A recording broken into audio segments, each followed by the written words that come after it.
We're continuing in our series on everyday prophets, spokespeople to the way of justice love. So today I'm going to talk to you about Lonnie A. Phillips, and you can decide who in this story is the everyday prophet and what lessons we can take from it into the 21st century. Now, Lonnie A. Phillips grew up in the Deep South during the Jim Crow era. Now, his mother and his grandmother both told him, don't ever look a white person in the eye because they don't like it. And he looked around his world and could see exactly what that might mean. So he went through life keeping his eyes down. Now, in due course, he joined the U.S. Navy, and he got to shine the officers' shoes and serve them their coffee, but he was safe. So during World War II, he was on a convoy bringing supplies and personnel to join the war effort. En route, they encountered a storm off the coast of Newfoundland and Labrador near the community of Lawn. They found themselves in peril on the sea. Now, he remembered what he'd been told, and so he didn't want to leave his sinking ship, but a wave knocked him off and he washed up on the beach. Now, Lawn is a small town. Even today, it only counts about 600 souls. And for generations, they have eked a living from the sea and cared for one another. So a fisherman found him on the beach and took him to the home of Violet Pike. She began to wash all the mud and oil off him. But never having met anybody of African heritage, remember, Lawn is pretty small, she kept cleaning him.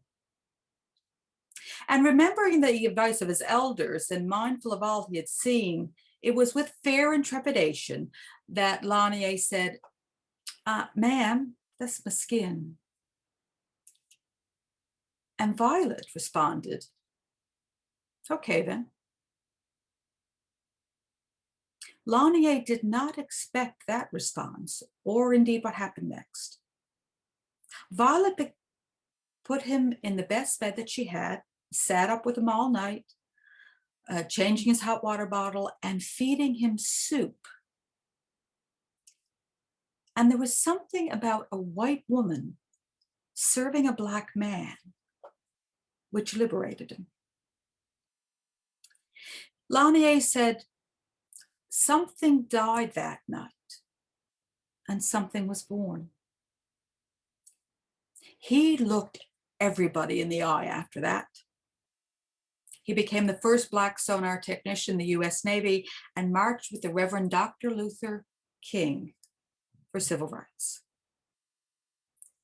Now, Violet, she would say, but I just served him soup.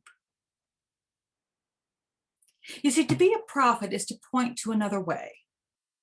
It is to embrace our humanity, recognize that of others, and be humane.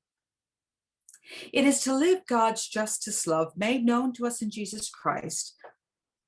And most often, it will be in our witness, in our daily living, in how and in what soup we serve. As we go about our week, who do we meet that cannot look up? Whom do we serve? Maybe it's even you this week who needs the nourishing soup of hope and justice love.